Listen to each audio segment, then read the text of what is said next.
Welcome to Jnanodaya. Jnanodaya YouTube ಚಾನೆಲ್ಗೆ ಸ್ವಾಗತ ಸುಸ್ವಾಗತ.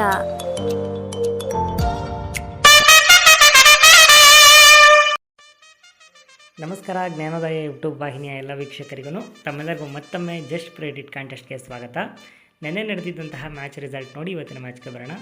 ನೆನ್ನೆ ನಡೆದಿದ್ದಂತಹ match Lucknow super giants versus Mumbai Indians. Prediction ಆಗಿತ್ತು ಯಾವ ತಂಡ ಗೆಲ್ಲುತ್ತೆ ಅನ್ನೋದು ನಿಮ್ಮೆಲ್ಲರಿಗೂ ಗೊತ್ತಾಗಿರುತ್ತೆ. ಲಕ್ನೋ ಸೂಪರ್ ಜೈಂಟ್ಸ್ ಈ ಪಂದ್ಯದಲ್ಲಿ ವಿನ್ ಆಗಿರುತ್ತೆ. ಯಾರೆಲ್ಲ ಲಕ್ನೋ ಸೂಪರ್ ಜೈಂಟ್ಸ್ ಅಂತ ಪ್ರೆಡಿಕ್ಟ್ ಮಾಡಿದರೆ ನಿಮಗೆ ಪಾಯಿಂಟ್ಸ್ ಸಿಕ್ಕಿರುತ್ತೆ. ಈಗ ಇವತ್ತಿನ ಪ್ರೆಡಿಕ್ಷನ್ಗೆ ಬಂದ್ಬಿಡೋಣ. ಇವತ್ತು IPL ಅಲ್ಲಿ 2 ಮ್ಯಾಚ್ಗಳು ನಡೀತಾ ಇದ್ದಾವೆ.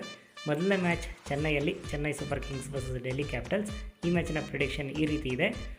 ಈ ಮ್ಯಾಚಲ್ಲಿ Chennai super kings versus Delhi capitals ಮ್ಯಾಚಲ್ಲಿ ಯಾವ ತಂಡದ ಫಾಸ್ಟ್ ಅಥವಾ medium fast bowlers more economical ಆಗಿ ಬೌಲಿಂಗ್ ಮಾಡ್ತಾರೆ ಅಂತ ನೀವು ಹೇಳಬೇಕು. ಅಂತಂದರೆ ಸ್ಪಿನ್ನರ್ಸ್ ಅಲ್ಲ, ಫಾಸ್ಟ್ ಬೌಲರ್ಸ್. ನಿಮ್ಮ ಆಯ್ಕೆಗಳು option A Chennai super Kings, option B Delhi capitals. ಈ ಮ್ಯಾಚ್ಗೆ ನೀವು 3 ಗಂಟೆ ಒಳಗಾಗಿ ಜ್ಞಾನೋದಯ ಗುಂಪಿನಲ್ಲಿ ಬಂದು ಪ್ರೆಡಿಕ್ಷನ್ ಮಾಡಬೇಕಾಗತ್ತೆ. ಇನ್ನು 2ನೇ ಮ್ಯಾಚ್ಗೆ ಬಂದ್ಬಿಡೋಣ. 2ನೇ ಮ್ಯಾಚ್ ನಡೀತಿರೋದು ಚಂಡೀಗಢಲ್ಲಿ. ಇದು ನಡೀತಿರೋದು Punjab kings versus Rajasthan royals ನಡುವೆ. ಈ ಮ್ಯಾಚಿನ ಮ್ಯಾಚ್ ಪ್ರೆಡಿಕ್ಷನ್ ಈ ರೀತಿ ಇದೆ.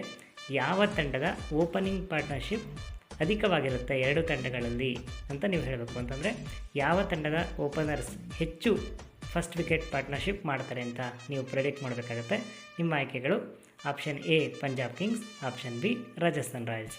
ಈ ಒಂದು ಪಂದ್ಯಕ್ಕೆ ನೀವು 7 ಗಂಟೆ ಒಳಗಾಗಿ ನಿಮ್ಮ ಪ್ರೆಡಿಕ್ಷನ್ನ ಜ್ಞಾನೋದಯ ಗುಂಪಿನಲ್ಲಿ ತಿಳಿಸಬೇಕಾಗಿರುತ್ತೆ. ಮತ್ತೊಮ್ಮೆ ತಮ್ಮೆಲ್ಲರಿಗೂ ಧನ್ಯವಾದಗಳು.